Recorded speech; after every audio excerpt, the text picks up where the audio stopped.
Hello there, ladies and gentlemen, it is me, OfficiallyDevin, but you can call me Offy-D, or D-Dog, or Big D, if you like. I wouldn't recommend it though.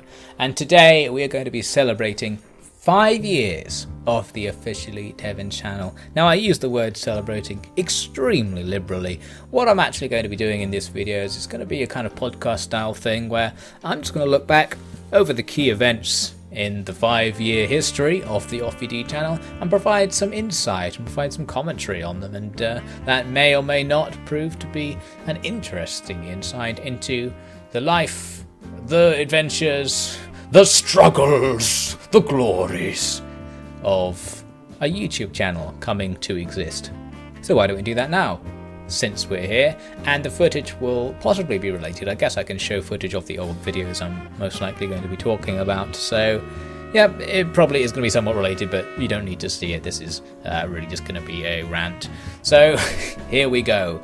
The beginning, 5 years ago, the Offy-D channel. Where did it all begin? Well, I guess technically it actually began even earlier than 5 years ago, because the OfficiallyDevin account already existed for a while. It was just my Google account, which I made because I was locked out of my previous Google account. So made one and gave it a semi-arbitrary name in frustration, naming it after myself, so that was good. And now it's not a particularly good name for a channel. You could even argue it's a terrible name for a channel, but it was just the place where my first videos got uploaded, and you know, it still is. You can rename the channel, but it's too late now. Well, it's not, but you know, just not doing it. I'm just not doing it. So, where did the first videos come from? The very first videos that I made were online multiplayer battle commentaries.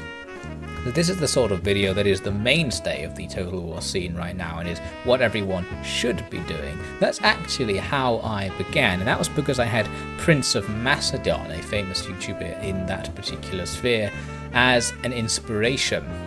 I guess the problem was, for me, I had never played Total War Online before deciding that I wanted to do an online multiplayer battle commentary, but that's not going to stop me, is it? So I basically had to play it. I played Fall of the Samurai online in order to fight some battles, and then did some pretty generic battle commentary on it, basically just in the style of all the people who were doing it at the time, and in particular Prince of Macedon. I'm pretty sure this was just something I was doing for my own personal amusement during the summer holidays off from university, as I was in the third year going into a fourth year university at that time, and I'm pretty sure they were bad. See loads of units charged into like 2 guys, and some of them didn't even die. They're getting back up. So it wasn't a very good charge, but them being there helps, and they're going to start routing, and then some more units over here start routing, and oh, at the same time, I was playing a Civilization 4 online game with some people, and that was the one that really got me into the idea of making Let's Play videos, because I basically tried to film myself and did commentary on my tactics, mainly intended to be watched by the other players in the game. And I don't know, I just found something enjoyable about it. It sort of kind of makes playing the game more enjoyable if you know there's some greater purpose to it, like there's going to be another product coming out of it. So I think that's what a lot of people find is interesting about making an LP anyway. So that's where it really began. It was making that Civilization thing alongside these online multiplayer commentaries and going, oh look, I like making videos. I've been recording the earlier part of the game when I was doing really well. That would have looked better for me. But it looks like the downfall of my great empire is happening. Yeah, all great empires have to fall, so I think it's time. It's definitely time for me to go.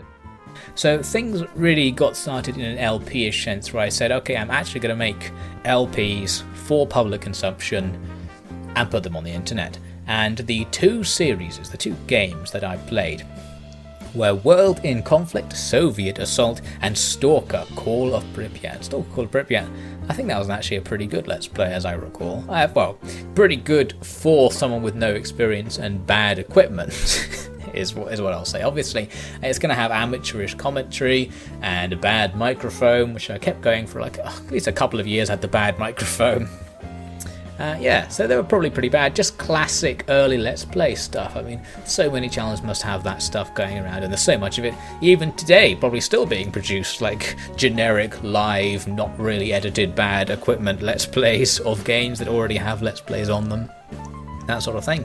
It was during the Stalker Let's Play that I actually started editing things a little bit, going, okay, we need to cut out journeys, we need to cut out repetitive things, cut out grinding, that sort of thing. So at least I was being a little bit considerate and not including everything. It's not as bad as it could have been, and that's pretty much the highest review you can expect of the early work of a Let's Play channel, especially when the early work is done kind of uncritically, not trying to do it good, just trying to do something because you saw other people do something, that sort of thing. There's definitely a zombie up ahead. I'm going to take it out from this safe distance. There we go. Oh, there's another one.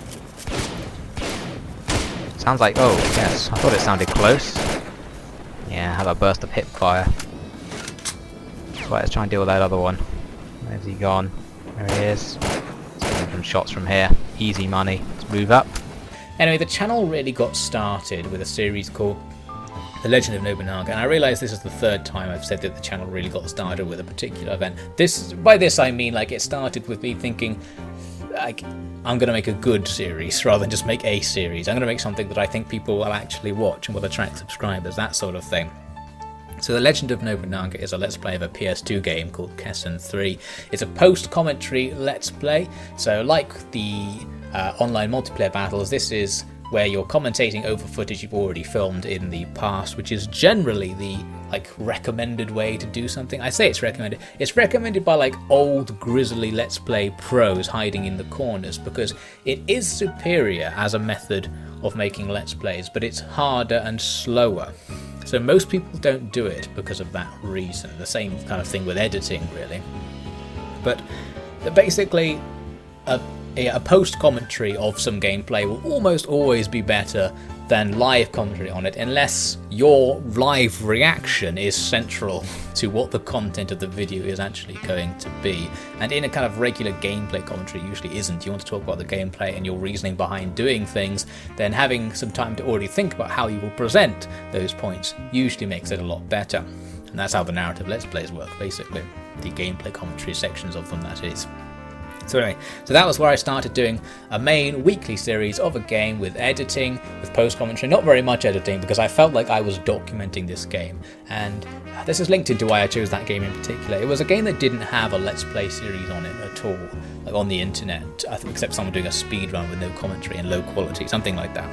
So I was like, I'm going to do this, get into the niche and be the only main Let's Play of it, and kind of make it so that my Let's Play is sufficiently good that any other generic ones that will spawn will then be inferior to it. That was basically the idea with this. And it has a pretty chilled commentary style that I quite like looking back on it. Still nice and amateurish, all the umming and erring you could ever want, but I thought it was pretty good, and basically it evolved into not really being a gameplay commentary series very much. It evolved into me just talking about Japanese history, because the premise of that series was to compare Japanese real history to the way in which this game happened to be presenting history, and kind of talk about why it might be different in some cases. So basically not really a normal Let's Play premise.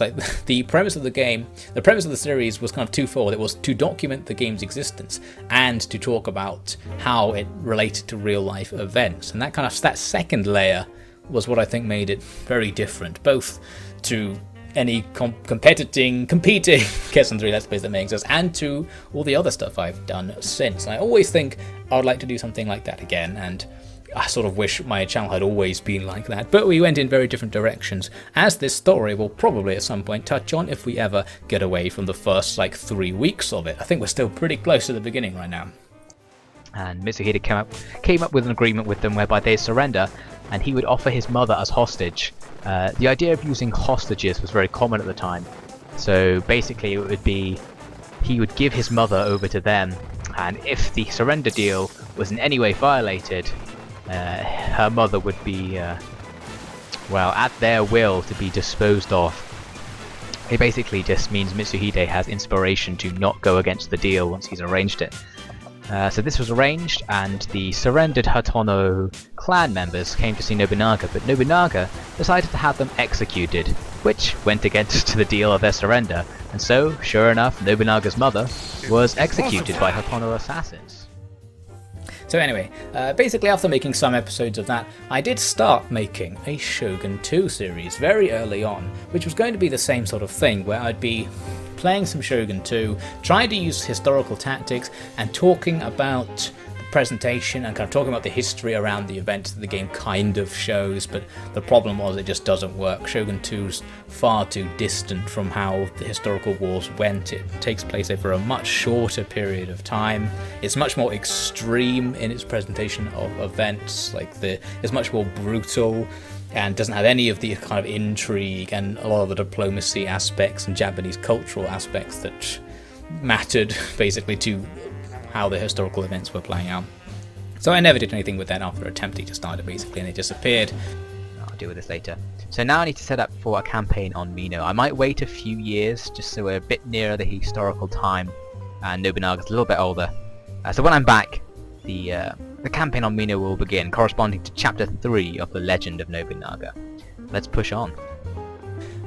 So that was that. But when I finished making Legend of Nobunaga, some arbitrary period of time later, quite a long time, must have been months at least, I came back to Shogun 2, this time with an easier idea. And this was to just kind of go with whatever happens, make another post-commentary gameplay let's play, but add in some narrative that will talk about what would have happened, things that must have happened, if the things that were happening in the game were historical events.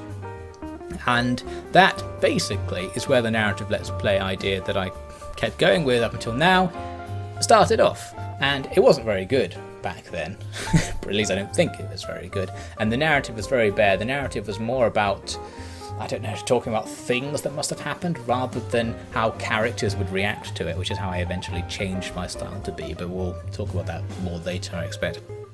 But I guess the interesting thing to note is that basically that idea, which went off to become its own thing that dominated the channel, was basically like a fallback. Like it was a side project to my kind of real idea of doing historical commentary. And yeah, as I said, I always feel like it'd be nice to actually go back and try to make the historical commentary on that and other things. But we're far too far gone from that at this point, really. The three-way war has just begun. The Shogun has declared himself against us and with the Hattori.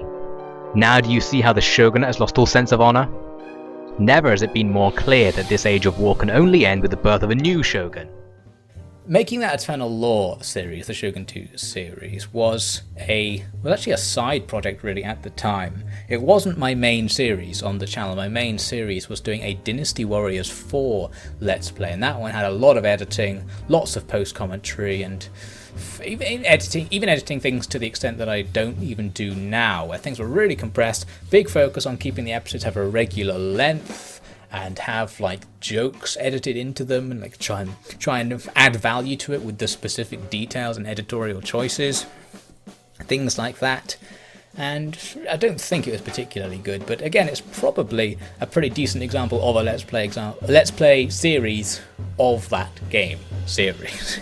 You know what I mean? And the kind of reason I was making that was because that shares an audience with Kessen 3, the game I had grown to enormous fame of having 20 subscribers or something from. I guess I'll describe briefly the historical battle between the Coalition and Dongzhuo. Happened kind of over a large series of battles rather than these one or two set piece battles.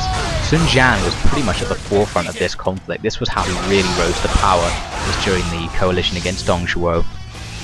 Sun Jian fought as an officer underneath Yuan Shu. Yuan Shu was an actual commander, where Sun Jian was just one of the sub-officers. And that ended about midway through the production of Eternal War. So then there was some period where I was just uploading Total War videos, and that I guess is where I started gathering a Total War-ish following. And of course, we're talking about small Let's Play channel numbers here, so I mean, we're talking about like, it's a real success if a video gets like 40 views.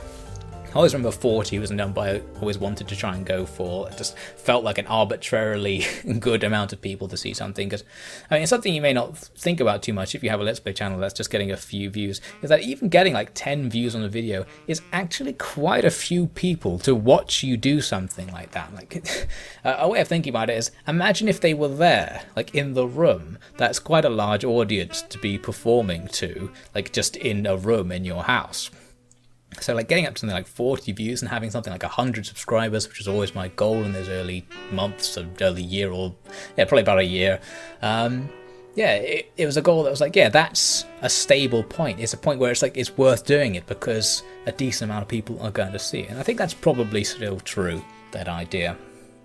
Anyway, so in the Eternal lore, I kind of developed a faster, more action-packed commentary style and editing style to try and keep things moving as quickly as possible, and that basically just has been ramping up over the years to jump forwards a little bit to now. Like right now, my style is like so compressed in terms of the editing, and so like there's always something to comment on the screen that I basically like hyperventilate throughout most of the production of the series. And if you listen closely, you might notice I'm doing run-on sentences that just go on for like minutes because so much is constantly happening because of how quickly, like tightly together I've edited everything to maximize the amount of events that happen per episode, and even small-scale events like in battles and interesting shots. That it's like I can barely breathe half the time, and you can probably tell if you were to go back and watch one of those like Legend of Nobunaga episodes. It basically sounds like I'm lying back on a sun lounger and just kind of saying something occasionally. And now it's a much more continuous blast of words to make it more content rich. And Eternal Lore is where all that started. That's all I'm saying with this little point. Yashigaru, who are simply superior spearmen, but the enemy has deployed their general units into the inner sanctum to fight with the men I've pulled back.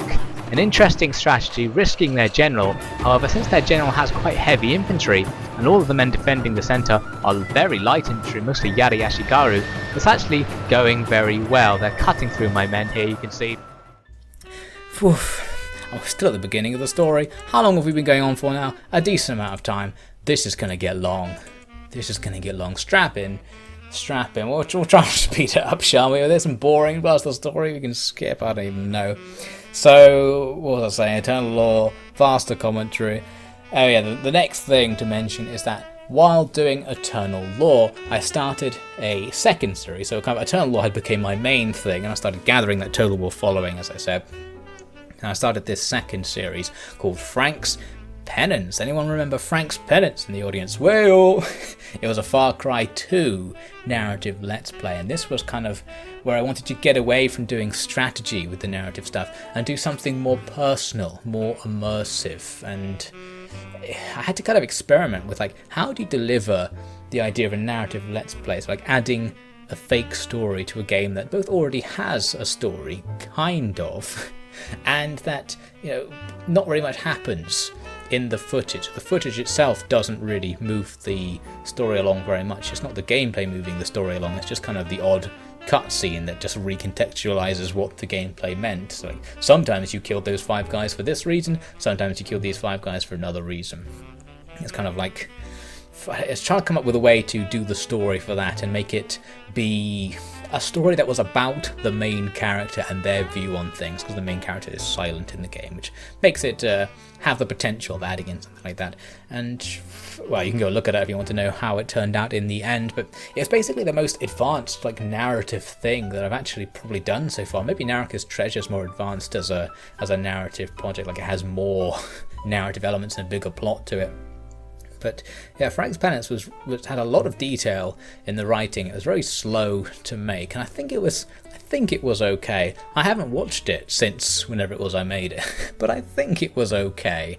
I ended up stopping making it for reasons that I don't actually remember, but one of the reasons was the game wasn't long enough. Like, I realised I would complete the game in the gameplay commentary portions of those videos far before I reached the end of the story as I wanted to tell it. So I was like, and then just abandoned it. Like, I don't know how to solve this problem. What we can do is not solve the problem or cause the problem to get any worse by doing nothing. First, Pat asked me if I would join the IRA again if I got home. I told him no, only with a few more profanities. He didn't seem to believe me though and pressed for a true answer. In the end, I had to admit the truth, that I didn't know if I would rejoin. The 2 reasons I was living were to fulfill the goals of the IRA and to destroy it, so I couldn't give him an answer, but this indecisiveness seemed to be what he was looking for, as he moved on to ask me why else I wanted to go home. Anyway, so that was a series that kind of came and went, the attempts to not be doing a strategy thing, and for whatever reasons, I really wish I could remember the detailed reasons why I stopped doing it, because I feel like there was something. It was probably just time. Maybe it was because it was too long to make and it wasn't popular enough or something like that. I feel like there was a more legitimate reason to not make it, like I lost the saves or something like that. Anyway, so towards the end of making Eternal Law, which was happening at the same time as Frank's Penance, I started making Tei Republic, the Tsu campaign for the Fall of the Samurai DLC for Shogun 2 Total War, which was a kind of follow-up to Eternal Law because it's in the same game, kind of, or the DLC of the game, which is a little bit different.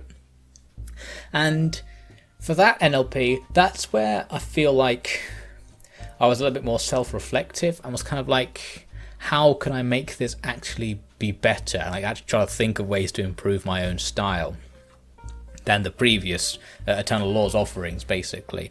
And it was where I basically developed this style of doing these Total War NLPs that I would then use throughout, which is where it focuses more on like a few clearly defined characters who have some characteristics and react to things according to those characteristics, basically, in order to show them.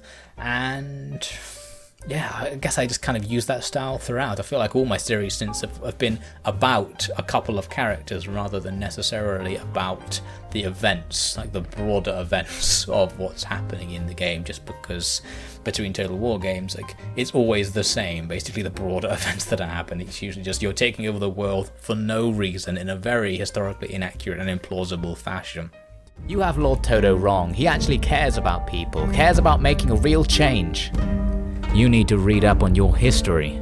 It's full of people like Takayuki, pretending to try and change the world so they can have their fill of its gold and women.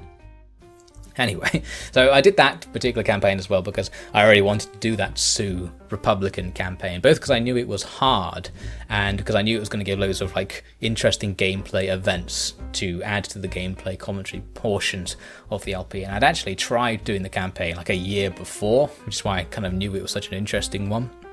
That first time I tried it, I think I actually failed. I did fail, basically, because the time limit ran out. So I think I was going to win, but it was happening so slowly, it was so stalematy that I ended up just losing the campaign because there's a turn limit. Not sure what it was, but yeah, once you've played like 300 turns, it just goes, you lose, because you didn't win fast enough. Even if you're winning, when the time limit runs out, it just goes, you lose. Like, so no one won. Everyone gave up and went home and just deleted all their men and territory or something, and nothing happened. So that's what basically inspired me to try it again as well, because I wanted to try and actually win that campaign. While I was doing that, I decided I might try and move my melee infantry around to the west side of the castle because there was a whole wing here, completely undefended, that I could go in and attack some of the enemy's infantry on the walls from behind. However, I didn't even notice they had these fire rockets, a very small unit, sitting on the edge of their southeast wing, which starts bombarding my men and inflicting moderate casualties. Luckily, a lot of the men who are being hit down by these rockets get back up, but the rockets aren't all that powerful. So where are we in the timeline?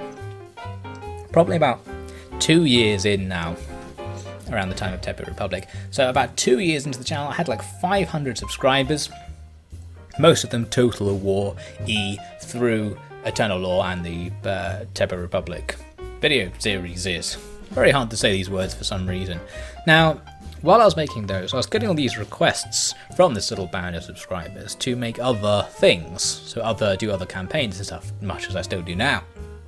So what I did was make Masalia Tales in an attempt to kind of make something a little bit different from the Shogun 2 based things by going into Rome 2 and making something in a completely different setting with different stuff happening ideally. So that was Masalia Tales. Now, Masalia Tales, this is a kind of interesting and key part of the story, so let's talk about Masalia Tales.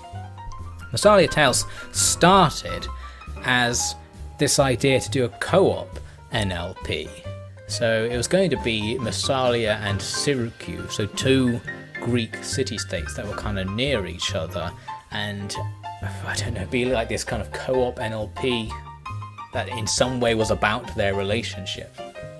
But what happened is I discovered instantly that making a co-op NLP is virtually impossible. There are so many like logistical barriers, and people have occasionally asked me since why I don't do it, and it's basically because making an LP takes quite a lot of time if you want to do it on a regular release. So you need to be able to say, like, you need to be able to schedule when you're going to make it. Because of course, I think at this time, 2 years in, I was out of university, I had a job, full-time working.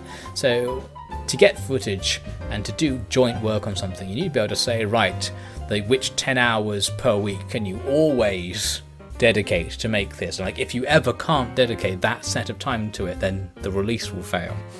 So you need something really stable like that.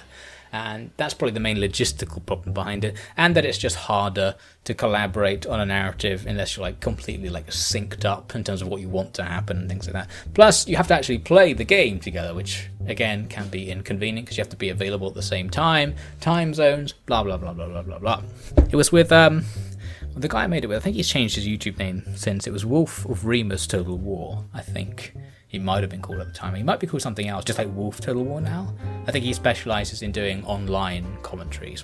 Anyway, he exists out there somewhere. He's still going. That was the guy I was talking about it with, but we never actually did anything. I think we made a couple of narrative bits or bobs for it. There was something with me, like I sent him recordings and things to kind of start thinking about how we were going to do it. It's never a social call with you, eh, hero? I jest. Of course, I'd been thinking along the same lines. The city you speak of is Masalia. Any sailor from Attila could tell you that. Then, I had this request from the Total War Network. Now, the Total War Network doesn't exist anymore. It was this kind of community-held Total War channel, where like a bunch of small YouTubers all had management rights to this one YouTube channel with like 5,000 subscribers on it, where you could just upload various Total War videos, basically. I don't really know the history behind it because I only came into it like just as it died. I think there had been some various drama, like it had existed for years and had its own ups and downs, and people had come and gone from it, but I just didn't know any of it, or I don't even know who owned it. I think it might have been, was it owned by Oakley? So the guy I'm collaborating with now at the Invicta channel, I think he might have owned it. I literally don't know. This is crazy. Anyway, so they asked me to contribute to the channel, and I decided that I had this idea for Masalia Tales, and I'd say, okay, I'll contribute that. And of course, the main thinking there is that I'm contributing to a channel that's 10 times my size. So putting my videos on it could act basically as an advertisement on a bigger channel for my own thing. So I can say, well, look, I'm doing videos that are kind of like this on my own channel as well. So you should all come over and join me. And that's basically how it was going to work, and how it did work out in the end. Now, when it first came along, hang on one second. When we first started, first joined the network, I released a video on it kind of like saying hello, like an introduction video. You know, it's like, oh, hello, my name's Offy-D, and this is my plan for what I want to do on the channel. 1 second, ladies and gentlemen. The headphone wire is caught around the chair wheel. There we go. It's causing disastrous effects. Anyway, so I released this introduction video, and it was just completely panned. Everyone hated this idea that I had for this Masalia Tales series. Apparently, it got billions of dislikes. I'm using the word billions slightly inaccurately. It got more dislikes than it had likes, I think. So it was, that had never happened to me before. Generally, a small YouTuber just doesn't get any dislikes if they're doing something that's at least competent anyway. So I was just like, whoa, suddenly all these dislikes. Why is this idea so hated? And I wasn't sure. It was probably because when I was explaining why I was going to do this series instead of a regular Let's Play, I was slagging off all the regular Let's Players. I don't remember because the video's actually been deleted. The entire Total War network has been deleted, so all the videos don't exist anymore.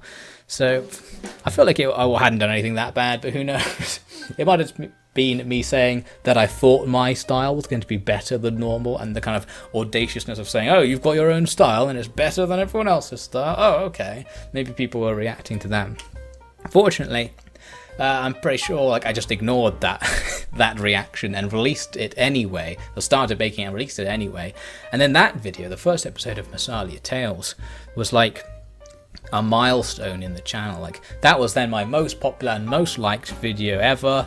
And that was the beginning of that series, which would then gain me quite a lot of notoriety through the Total War network. I think I easily gained 500 or something subscribers off it, just making that Masalia Tales at first, probably even more than that. Can't even really remember.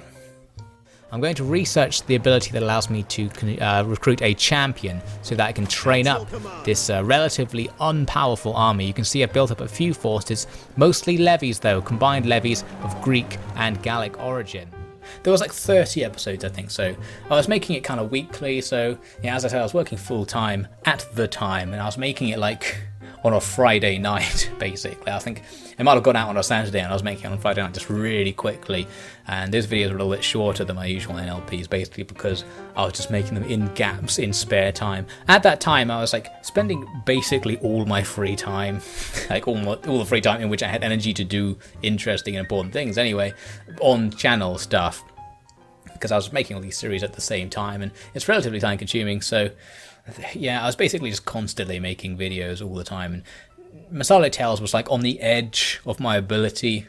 Like I could just make it, like it was really pushing it to be making Masalia Tales. However, because it was actually doing really well, I kept going for like 30 episodes or so. I think after like 30 something episodes, the Total War Network died in that it kind of became clear that it was effectively now my channel. Like all the other people who were on it had left, or just stopped producing content for it, which is completely fair because as a concept, Total War Network is like inherently flawed. Like uploading your stuff to other people's channels is a really bad long-term investment, basically. So it scares away any big channels because it's a complete waste of time for big channels, and for small channels it's kind of a waste of time. So I can see why everyone just backed away from it. But I was still releasing on it just because that's where I had already been releasing the videos. That's where the series was, so it kept going there. But then after a while I was like, wait a minute, how about I just put it on my channel? So basically I left as well, and that kind of sealed the deal, since I was the only person operating the Total War Network channel. Then nobody was operating it, and it was just sitting there. And yeah, so I made a few more episodes on my channel, and then basically just continued the series, because I was like, right, we've stolen as many subscribers as possible from the Total War Network, and all the subscribers are probably now watching Tei Republic instead. So I had to stop making Masalia Tales just to preserve my own sanity and work more on Tei Republic, and Tei Republic was now pretty popular, kind of as from the runoff of Masalia Tales, so that was all good. So I do a cavalry attack on their leading units, forcing all the other guys to start engaging with my cavalry. Once they're in combat, I can lock them down for a short time and move in my own infantry to fight them. My cavalry take a beating from the enemy's missile units, tons of slingers and javelinmen throwing at them, but they manage to escape, successfully drawing off tons of the enemy's units to fight with my guys, who are now setting up a formation, a really good formation as well. I'm going to have a downhill advantage against the enemy as I fight with my phalanx. I feel like maybe towards the end I was like 1,000 subscribers higher, like 6 months after the whole Total War Network thing. I'm not really sure. It's of course hard to say where the subscribers come from, but I'm sure I definitely got some exposure from it, so that was all very nice. Now, after Tei Republic ended, at some point came the second Messiah, and this was another milestone series of sorts, in that it kind of like was a change in direction. It was like a change where, like all the previous series, I kind of had the idea of making it like long in advance before starting it. Like it had been something I'd always thought about the narrative things of just while playing it myself, perhaps years prior to starting the channel. But Second Messiah was now like entirely new ground. It was, I think I put up a channel vote, and there was a vote for a series, and something in Attila won. And I was like, okay. When it comes to Attila, I didn't particularly like the game, and I had no knowledge of the history around it. I had no kind of starting point, like what would the narrative be? And so in order to try and make something interesting, just to motivate myself and try and make the videos be somewhat watchable, I was like, we need to have a really strong narrative contrivance, basically, to drive the series, because otherwise, I might not be interested in it, the audience might not be interested in it. So in that series, it was basically a challenge run where I just invented a random challenge run that would give a story to the game, and then all the narrative was kind of about that, rather than being just about a normal campaign's events. So that was that, and I'd always intended for the Second Messiah to just be like a couple of episodes, and indeed I actually finished the kind of story that I planned after like 8 episodes. And originally I think I had been planning to end it there because I wasn't particularly interested in actually making this series, but after actually getting 8 episodes in, I was like, oh, okay, I am now interested in making this series. I decided that I liked it. I ended up going on for like another 20 episodes or something and just adding some more plot, like some more random challenge run plot to it. Anyway, that was that. That was also a series where I experimented with doing more like actual voice acting and giving characters different voices in a bit more distinct ways, and doing some more cinematic shots for the random background footage that I was using behind the big narrative sequences and trying to get interesting shots. We're like 3 years into the story now, by the way. I think around the time of Second Messiah. This might be the time. I'm not really sure. This might be about the time when I actually started.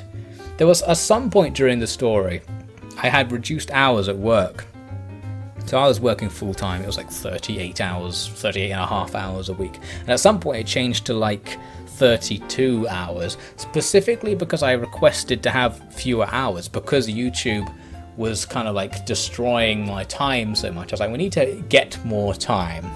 And I need to do less work, basically, because the YouTube is work. So I was like, we need to kind of make normal time in the day to do that. And I can't remember where in the story that actually happened. When did that happen? Maybe it was around the time of Second Messiah. Maybe it was during that series, I'm not sure. I mean, you can't really tell in the videos, but basically at some point I managed to take it a little bit easier to make things more sustainable and worked a little bit less because I hate money. YouTube obviously wasn't making any money really at that point. It still had the potential to. And the thing to remember is that YouTube of a couple of years ago was much more profitable, so you could do a lot better with a smaller channel. So, like, throughout the Second Messiah, I got up to something like 4,000 subscribers. And like, at that point, as I mentioned, possibly was it last week's news video? I mentioned at some point, like, I was thinking, oh, in 2 years, like at this rate, in 2 years, this will break even. So that was why I was interested to put more time in, to keep going and try and keep the quality up. And it's still like that today. It's still like, oh, in 2 years it will break even because of how YouTube's changed since. But anyway, I digress. Our army is just running right at us in 2 groups, one full of heavy swords, one of heavy spears. I've got 2 units of medium spears in front of the tower in an attempt to defend against them, and more units further back. I'm doing another multi-layered defense. So we're in the year of 2015, the 3rd year of the channel. I don't know, summer 2015-ish right now.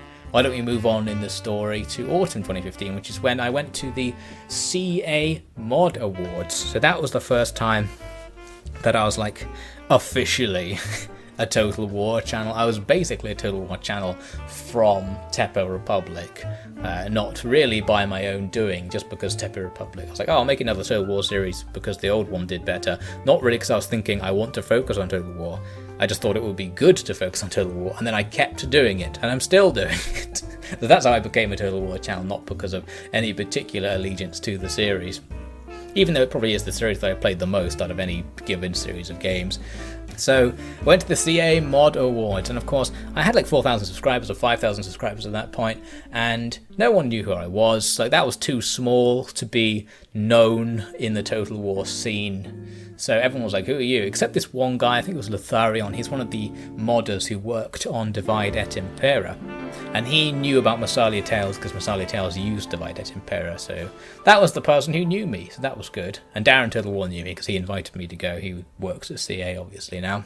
Well, at that time he just started working at CA. So he invited me to come. Probably to replace someone else who was meant to go, basically. It's usually that sort of arrangement. And then, where else? We're going into now 2016. Around that time. Oh wait, of course. I think I've missed part of the story. I think this was so. Yeah, back in the summer of 2015, when I was making Second Messiah, that was actually indeed the time when I got reduced hours at work. It's coming back to me now because then in the autumn of 2015, I moved house and actually left that job. And then ended up just not getting a new job. So, and I still don't have one. So that was when the channel became more than just something done in gaps. Then it kind of became a bit more serious. And because of the extra time gained from doing that, I was able to make Masalia Tales come in again as an additional proper full series. So basically kind of doubling my mainstream production. And that would come back for another like 30 episodes or something. So I was kind of like doing it half a day, 4 days a week was like the YouTube working time, and the other time I was doing freelance work and teaching myself programming, which would come in useful later on down the line. And still working for the old company I used to work for, doing freelance work for them as well. So it was kind of like it wasn't full-time YouTubing, it was just more than like weekend warrior YouTubing or something. I don't know exactly how to describe it. Maybe it was like 20 hours a week or something at that point. So it's kind of like a part-time job. So anyway, I made one Masalia Tales, that was the point. And what I always wonder is, I can't remember, did I come back and just suddenly start making more Masalia Tales because there was a popular demand for it? I don't remember. Maybe there was, because it did just kind of arbitrarily stop at some point. I think I made that Battle of Athens video, and that was either meant to be the end of Masalia Tales or the beginning of the second season. I think it was meant to be the end. Maybe there was popular demand and I brought it back rather than coming up with something new. I don't know. I don't remember. But basically there was a load more Masalia Tales and ended up having like 70 something episodes in total as a result of me kind of rebooting the campaign and adding some more narrative contrivances so that it was all different to give more interesting gameplay. Blah blah blah blah. So that was that. As we move in, we can see the situation. We've got an Aracosian army dying, a Persian army dying, and the Horde of the Steppe themselves sitting in their settlement. Now, we don't really want to attack this force because it's going to have their full army plus the full garrison, and the units are going to be basically equivalent to ours, possibly even a little bit better, so it's going to make life hard. We want to draw those forces to come and attack me, so I'm just going to fortify in their territory and see if they react to this. Hopefully they'll come up and start an engagement. After that, it was time for another one of the votes for a new series because I wasn't sure what to do next. And in that vote, the thing that won was what became Senu of War, so a United Provinces Let's Play for Empire Total War, which I was pretty happy about because I really like Empire Total War despite it being a bit of a mess. So I was kind of interested to go and play something in it. And this was the first campaign that wasn't really like a challenge run. Like all the other campaigns had some sort of like difficult aspect to them. But yeah, it was the first one where I was just going to play it straight and see what happens and just come up with a narrative. There was no gimmick, no particular kind of idea about something special that should happen in the campaign to give a unique gameplay or something like that. I was just going to play it normally, and I think the only kind of the gimmick that I had was that I would add in a slightly higher than normal focus on the Americas with this whole second West India Company thing, so that there'd be kind of an equal focus on the Americas, Europe and India as the three things here: the West India Company, the stadtholders, the Dutch government, and the East India Company operating these different theatres, and they could be the kind of three campaigns going on at once to provide lots of things to narrate about. And in that series we had lots of guest narrators. Actually, that was pretty cool. I think it was actually Masalia Tales on the Total War Network where I started using guest narrators. So that was just basically be cases where someone would say, "Can I be in the video?" And I'd say okay, and I'd try and in the video come up with something where a new character could appear and say something, and preferably say something that I don't know, would make sense to the person, be easy enough to read without me kind of directing them as to what it means and thus how they were supposed to read it. So something straightforward. So we did quite a few of those, especially in Senu of War, because there are lots of chances to do it in other languages. That was the interesting thing about Senu of War, of course, that a lot of the guest narrators were speaking in their native language for a character in the game who would have spoken that language. So that was pretty cool. Meine Herren, die Veränderungen der Bedienungen dieses Vertrages lauten wie folgt. Jede Händler von Westfalen dürfen die Häfen von Amsterdam für ihre geschäftliche und die Häfen von Frankreich für jede Angelegenheit bis auf militärische nutzen. Lots of people, I say lots of people, 3 people have asked since then whether I can bring guest narration back. I always give them the same answer. It's a question that I ask myself all the time as well. Basically the answer is I should, but I don't. And it really is just a matter of time. It takes a couple more hours basically to make a video if it has a guest narration in it versus when it doesn't. And well, as well as taking a couple more hours, perhaps the bigger thing is that it takes it can take a week longer to get the finished video because there'll be a big wait for the guest narrator because they're not directly part of the process. You have to wait for them to become available and things like that. Or they might take ages to get back to you, and basically there had been enough trouble getting the guest narrator thing to work that I was very comfortable with not doing it anymore in order to actually guarantee that I would still get a weekly release on the series and that the series would be a little bit easier to make. And I just kind of got into the point of not doing it in order to keep things coming out fast. And it's still something where it's like I could possibly still do it if I had the time here and there. And like, oh, should I do it? It would definitely be good for a series that didn't come out so regularly. I don't know. I still debate it with myself, but basically the answer is it's easy. It's more easier than you think to do it without it, because it's like it takes 10 minutes, or no, it takes about 20 minutes to make a narrative sequence on my own, but with someone else, it's longer to write, harder to edit. The person has to translate it and then record it, and that can take like a week. So, it just makes things more annoying. Anyway, so where are we? We're in like 2016. We're releasing Senu of War and the second version of Masalia Tales, and that carries me through a period of growth, going up to like 8,000 subscribers. Oh, and around that time as well was when, I think it was around that time, was it? Yeah, it was around that time that we did the Dane's faction preview for Total War Attila, which was like the big breakout kind of video where I had exclusive access to this stuff from CA as a result of being at the CA Mod Awards and seeing it there. And yeah, that did really well, and it allowed me to attract like 1,000 or so subscribers off like one video, because it got like 50,000 views or something, because it was a video that had the only information on something for a certain period of time, some specific aspect of this DLC they were making, and as a result of that, it got a lot more traffic than a normal video would. You! What are you doing? Hold your shield forward! Ugh. My arm is tired. Tired? Tired of living? What do you think this is? So that was good. And I've actually been to the CA Mod Awards since, but they didn't give me anything. The bastards. So I've never been able to do anything like that again. But the sort of thing that we probably need to do at some point. I think it's because I'm so like vocally not in the Total War Warhammer scene, which is the main thing they're focusing on. They shouldn't really come to me to try and give them publicity, because I'd be like, backseat game design critic time. I think my little Danes video actually did have some backseat game design critic, because I was like, why does it take 3 years to sail from Daneland to England? Because for some reason ships had really low movement ranges. I was like, I could have just walked. Like, why does it take so long? This is insane. Anyway. Where are we? We're in 2016. We're towards the beginning, probably still 2016 at this point in the story. Yes, now here's the part of the story where I was kind of feeling a little bit down, like making Senu of War and Masalia Tales all the time, because they were two things that were like obligations to me. Like Senu of War, although I kind of liked making it first, the whole thing had been chosen by other people for me to do.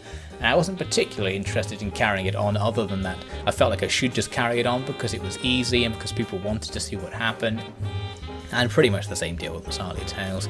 So I was thinking I need to kind of come up with some projects that are kind of a little bit new, or something that I'm personally more interested in, that I can get invested in, like the early works of the Offy-D channel where I made it just because I wanted to make it, and that kind of drove it. So two things came out of that kind of thinking at around that time, two projects, and one of those projects was to start pretty soon actually, and that was the Tei of Truth. So the Tei of Truth was a fully scripted NLP, but like a comedy NLP. So an NLP that like focused on the farcical aspects of what happens in a Total War campaign, rather than trying to kind of add in any kind of realistic reaction to what's going on. It was almost like a parody of the NLPs I've been making, and for some reason it ended up having an Australian accent, which became its defining feature. I think it's because I was trying to practice doing an Australian accent at the time of researching what campaign I would do for it, and they just kind of somehow melded together into the finished product. I don't really know why. It doesn't matter why, does it? It doesn't matter why. After all, we had just taken a little piece of the Dark Land itself, and I was sure the big guy was going to come down from Mount Loon, open the Whack Gate, and come at us with an army of dorks. So that was Tei of Truth, and yeah, Tei of Truth was like my favourite thing to make. Some of the like later episodes, sorry I'm dying, some of the later episodes, like the kind of like 8 to 11 in that series are like, in my opinion, like the best thing on the channel. I think I got really into the writing style that I was doing for that, and kind of the methods of coming up with things to write. And yeah, I just think it came out really well. Very dense episodes. There's a lot of content in that script that's just being blasted out at you. Anyway, so yeah, they're like some of my personal favourite things. And yeah, probably along with like the original Legend of Nobunaga series, which has a place in my heart for being where it all started, and because I think it's actually pretty good. The historical commentary is in there. And yeah, so telling the truth, made me better at doing the accent, probably. I think I'm actually a little bit better at doing the accent now, just because I also practiced it quite a lot doing the Tapestry of Truth series, which was the third Truth style series. That's right, they need a saviour, but fuck, we haven't got time to find one of those. Just send them that grave-robbing kid who walked into town with a bucket of fish. If that doesn't help them, then we better start getting used to frying up whatever the dog dumped out last night for breakfast, because we're going to be British before we can say, tally-ho, what, my pantry passage won't shut. The second, of course, being The Perfect Crime, which came out right after the Tei of Truth ended, which is probably in about the middle of 2016. Was it? No. Oh, of course, Tei of Truth actually started at the end of 2015. That's right, I was saying, speaking as if it started in 2016, it started at the end of 2015 and ended in the middle of 2016. That's right. My voice is too dry to do Sigfold right now. I can't do it. Need to drink more. Anyway, so yes, I ended up making The Perfect Crime, which was another fully scripted comedy NLP in Warhammer after Tei of Truth, so kind of following on to make it the spiritual successor, because Tei of Truth had done well. And people, I think Warhammer had just come out, so people were asking for something in Warhammer, so that's why it was a Warhammer NLP, just because people were asking for something. I was like, okay, here's something. And Perfect Crime was like an experiment for me, that was right. I just made the Tei of Truth, and was kind of looking back over it, and I was like, can I make a comedy script that isn't swearing all the time? That was like the challenge I had for myself in writing The Perfect Crime, and it kind of worked. It basically meant it had to be much more farcical, and I guess more clever in the writing. So I think there's probably some really good writing, some really good gems in there somewhere in The Perfect Crime. Though I say so myself, of course. I don't explicitly remember, but I'm pretty sure I was really happy with some of the stuff I wrote for The Perfect Crime. Not that it mattered, since soon all signs on the road there had to be rewritten just to say, cursed land of death, disease and damnation, 14 miles, free parking. A lot of the time it was just replaced with sex jokes instead of swearing, which is a similar sort of way to go, similarly effective, so maybe that was cheating, I don't know. And of course that would then eventually be replaced by the Tapestry of Truth. Was it replaced directly afterwards? I think there's a big gap at some point, then it's another time in the future in the story, Tapestry of Truth came along, which was basically the Tei of Truth, but in Age of Empires 2. The same thing, just pointing out all the weird farcicalness of what's actually going on in the game, in an Australian accent for some reason. Again, why was everyone so concerned about Orleans when Chinon, home of our dolphin overlords, was close enough to a British base that you could actually hear them giving themselves tea enemas? Oh. So that was that. So now let's just wind back a bit. I said there were two personal projects that I started thinking about in kind of like late 2015 to early 2016. And so Tei of Truth stuff was the first one. And the second one was making a Mountain Blade narrative Let's Play, and specifically something in the Gecko Kujo mod, because it was set in the Sengoku Jidai, which, as you may remember, was like the interest that spawned the channel as a whole, and continues to drive it even now, because next week we're starting a new series in the Sengoku Jidai. And I also wanted to have a female lead, just because I thought that would be more interesting. Of course, that is going to raise the problem, or it did raise the problem of, if the game has a female lead, and I am a male, and it's principally going to be voiced by me, what does that mean for the series? And it probably took like months for me to kind of come up with a way to like, how can I reconcile these 2 points? And it was, at some point I was like, in audiobooks have male and female characters, but are usually voiced by only one male or female, which means it's definitely possible to have some kind of plausible intergender voicing scheme going on. But I didn't actually try to do it until recording the very first lines for Naraka, like when I had to record the first lines, that was the point where I kind of experimented to see, can I do a female sounding voice, like right at the start. So if you watch it back, you'll see like in the first episodes, Narika's voice is kind of different to how it ended up being. A little bit anyway, because I was trying to like experiment with how to do a voice that would sound consistently different to my voice and would be like, okay, that's the female voice. Ujiie-sensei, my name is Nariko. Do you remember Matsunaga, the smith of Hakata? But they are not, for others are the types of men who live only for themselves, and they corrupt and corral the humanity of the Japanese people. I don't know. Narika's Treasure was really like a personal passion project for me. I'd been planning it for like months and months before it actually started. Like up to the very end of Act 2 in its storyline was like really heavily planned for what would happen.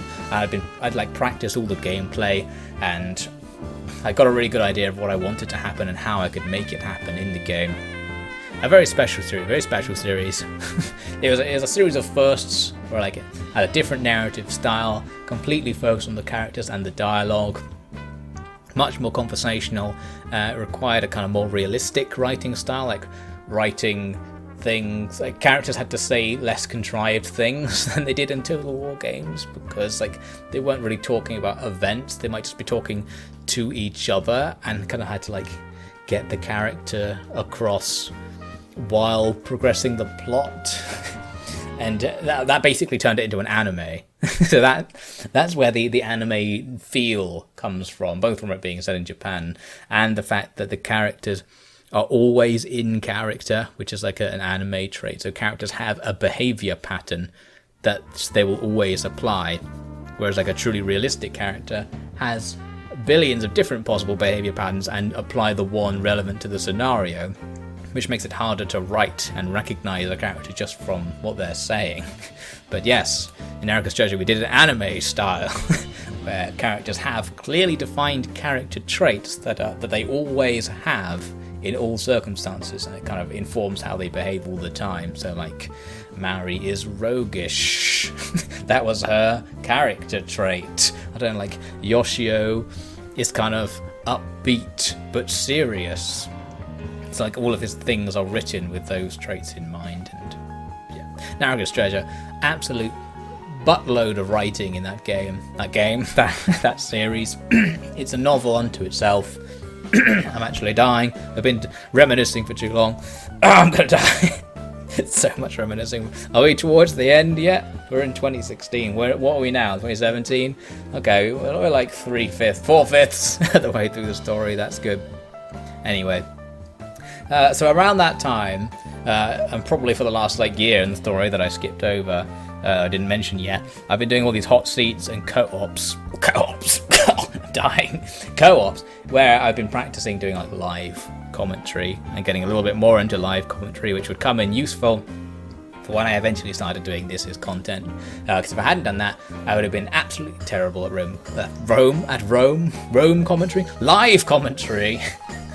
And yeah, still am pretty bad at speaking live, as evidenced by the preceding sentences. Okay, actually dying.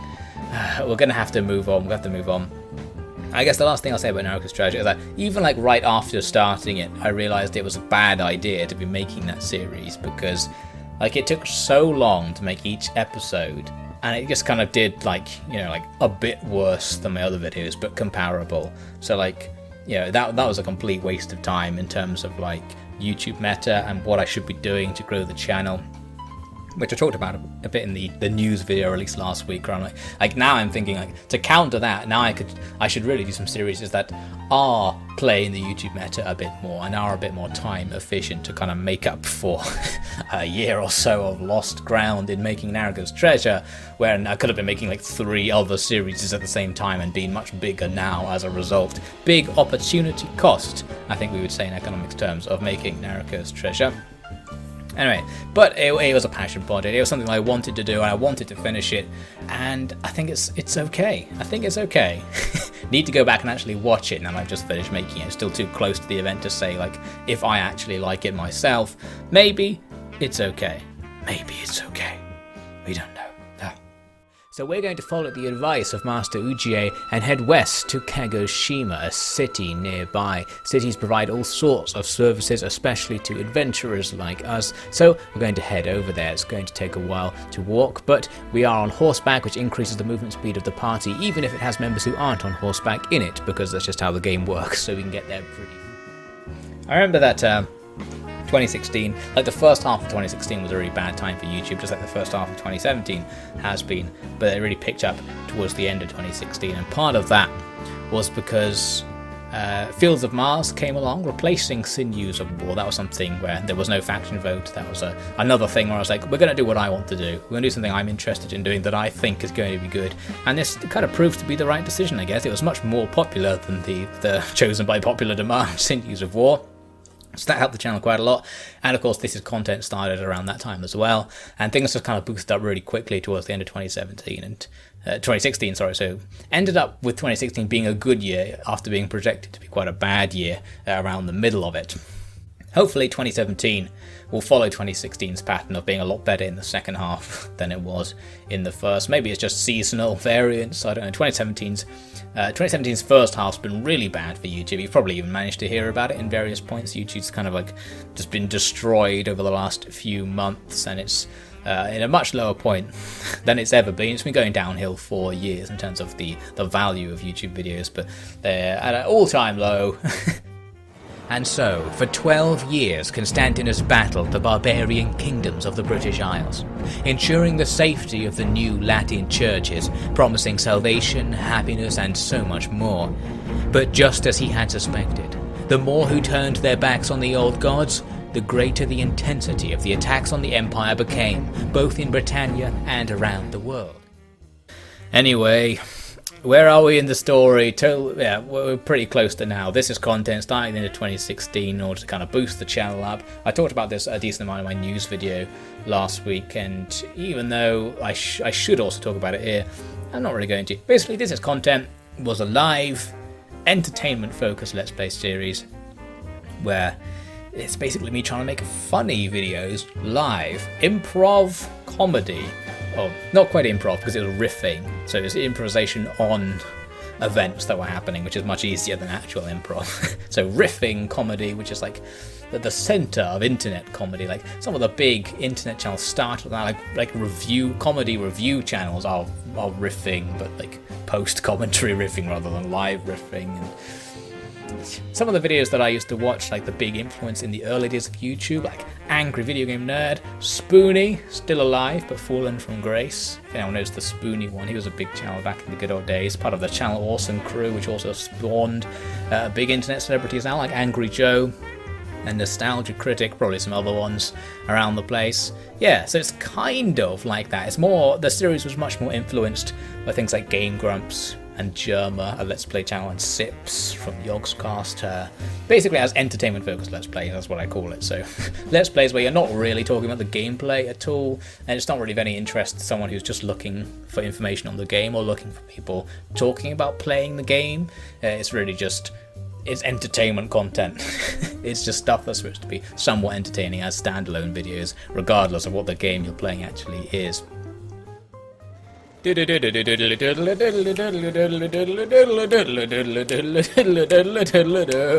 start it off for me, Eduardo. This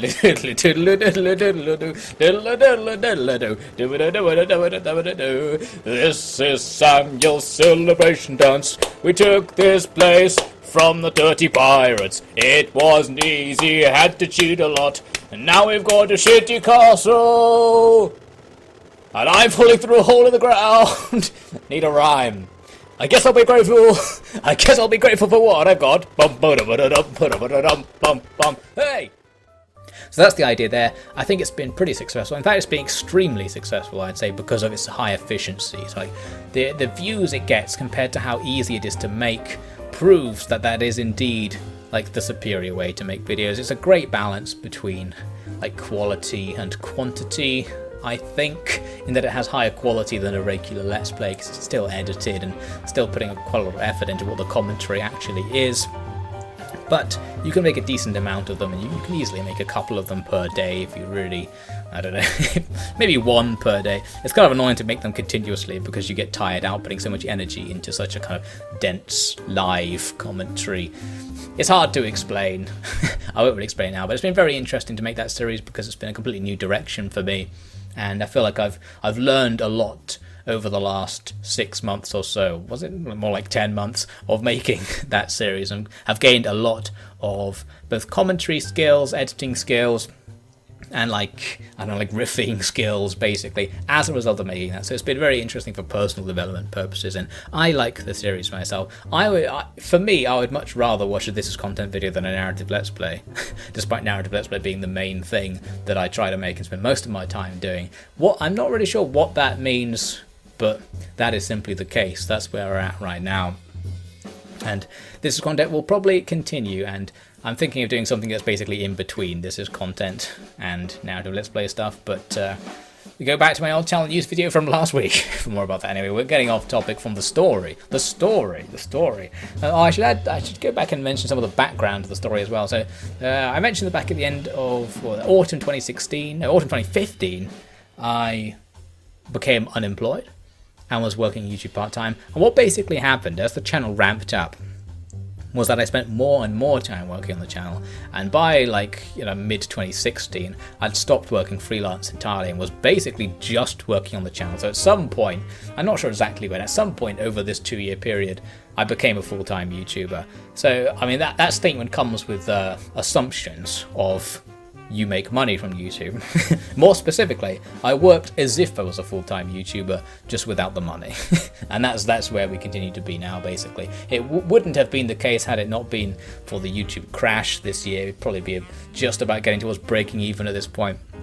But YouTube's very much crashed in 2017, so we're not. But we're still not so far below breaking even that I'm going to stop. I'm still swimming up but still an achievable goal to get to break even. So that's where we are now.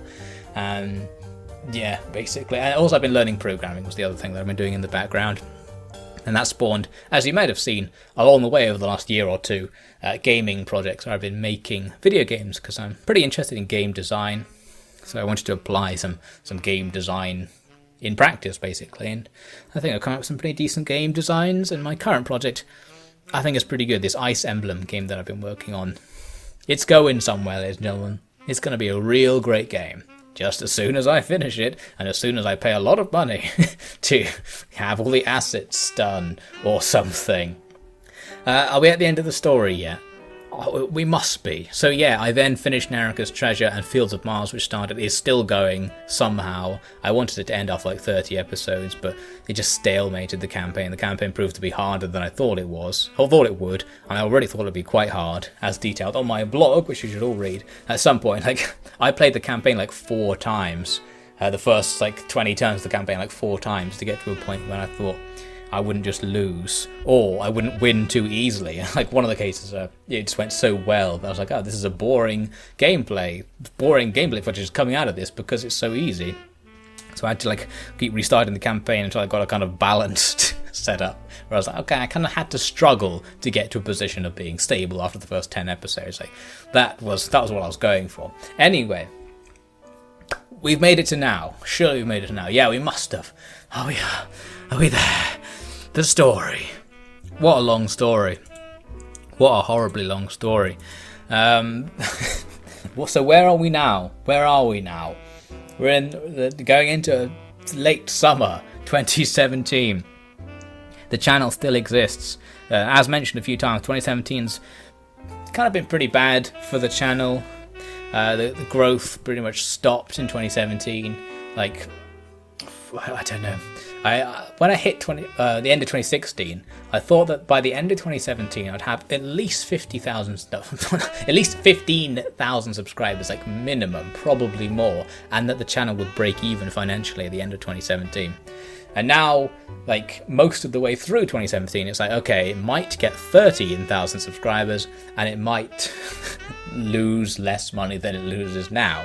So all the expectations went down, and it's basically because of the adpocalypse stuff, and how that spiraled out of control, and how YouTube just kind of imploded, and changes in the specific Total War scene, which many other YouTubers I'm sure have been feeling, and seem to be aware of and perhaps bitter about the way that the kind of Total War scene's YouTube audience has changed over time, apparently. Maybe something to do with Warhammer, I don't know, because Warhammer has changed what the Total War audience is like and brought a lot of new people into it. That's what I gather from like being on the Total War Reddit and things like that. Like that, the old fans are now a minority, and maybe that's because a lot of the channels that existed from the past were kind of working with and for those old fans. Now the way you want to go is to not work with those old fans, and that kind of feels bad. I think a lot of channels don't like that. I don't even do that, so I can't really comment on it, but that's how I feel anyway. Maybe some people, other people should talk about that to get a better perspective, but you know, we are in the age of clickbait, and it's every person's duty to fight it with all their heart. However, it is also their duty to embrace it with all their heart, because not embracing clickbait is objectively wrong, and that is another very fascinating contradiction of the modern YouTube business that everyone must struggle with, and I myself struggle with by just ignoring it completely. That's my struggling method. I don't really clickbait or disdain other people for doing it. I recognize it's a really great idea. I wish I could succeed without it. I guess that's what I want to say. Like, I don't want an audience that needs clickbait. That's probably the best way of putting it. I would like to have a following that is kind of self-sufficient. It doesn't need a clickbait audience to be coming and going all the time. I don't know if this makes any sense. It might do, but of course, this is a rant, and we've kind of just gone off the end of the rant and fallen into real rant territory. It's you know, it's 2017. 2017 YouTube's kind of annoying, but as I said, it was also pretty bad in 2016, not as bad. There was a decline in the start of 2016 that kind of bounced back and went higher than it was before by the end. 2017's decline's been gigantic. You know, you may have heard months back about YouTubers like losing half of everything, losing 80% of their income, things like that. Like, YouTube's really gone down. My channel probably lost about half its income during the first half of 2017, which is actually probably on the light side. I think a lot of other channels seem to have been much worse off, but a lot of kind of smaller channels got about half because we weren't big enough to have any of the real premium adverts anyway, so the loss of advertisers had a little bit less of an impact. But the general reduction in value of advertising will have hit everyone, of course, and yeah, everyone's getting screwed up by that in various ways. You know, follow Total War YouTubers on Twitter if you want the inside angle on that. Basically, people seem to tweet about topics like that kind of often, and have been doing for the last few months. So you may have been able to glean some insights about what's happening to various channels. There's analytics profiles behind the scenes, as a result of YouTube changing things. Oh, and I guess the other thing to mention is that YouTube likes to change its own meta strategies sometimes. So something that might have worked for you before might suddenly stop working, which I think annoys other creators more than me, because I'm just kind of plodding along with my own style, and it's like I'm just making it whether or not this is a good style for YouTube, because I think people like it and I like it, and I'm kind of trying to succeed despite that rather than because of it, because it's not going to work because of it, because we know it's not the correct meta for YouTube. If you want the correct meta for YouTube, go to your pixelated Apollos, you know, go to your Lionhearts, go to your Warrior Sparta, and look at their style of advertising their videos and their style of videos. That's what people like. We know what people like. But Offy-D, he's convinced that secretly they like something else. And he just has to prove it to them. That's what we're doing here. So, can we stop now? Have we sufficiently marked 5 years? I mean, I feel like this wasn't a particularly insightful, in retrospect, 5-year retrospective. I don't know. Maybe you gained some insight from it. Maybe it seems uninsightful for me because I knew it already. Maybe you learned something interesting about the Offy-D channel or Offy-D himself that you didn't know before. Why don't you put some questions in the comments. Do a question and answers in the comments. If you have any special questions about Offy-D's adventures, or where Offy-D is now, where he's going, put them in the comments, and maybe I'll come down and answer them in order to make this video a little bit better as a complete package. That sounds like a way to get myself out of this sticky situation. Yes, we'll crowdsource the answer to this video's lack of quality. Now we're thinking, ladies and gentlemen. I'm going to be a giant YouTuber in no time. So, that's the end of the video. If you are interested in the inside track on Offy-D's quest for glory, then the places to be are Offy-D's blog. I do a somewhat monthly blog on my website, which is probably linked in the description. My Twitter, I don't really say anything insightful on Twitter, mostly just memes, but you know, the Twitter may occasionally have interesting inside information on it, which is probably also linked in the description. And I don't know, I guess the only other possible source of information is not free. You can be a $5 patron to get access to my secret Google Drive, where I put things on there which may give you an insight into the process, things like scripts and images and unused things, lost videos, secret things are kind of on there. If you're truly knee-deep in Offy-D, you can have a look in there, but it does cost money, so I can't really recommend it to you, but you should go on my Patreon is what I'm saying. Have you had enough? My voice has had enough, so we're going to have to call an end to this fantastic reminiscence session, which I'm pretty sure I already did earlier. We're going to call another end to it. Maybe this will be the real end if we try hard enough.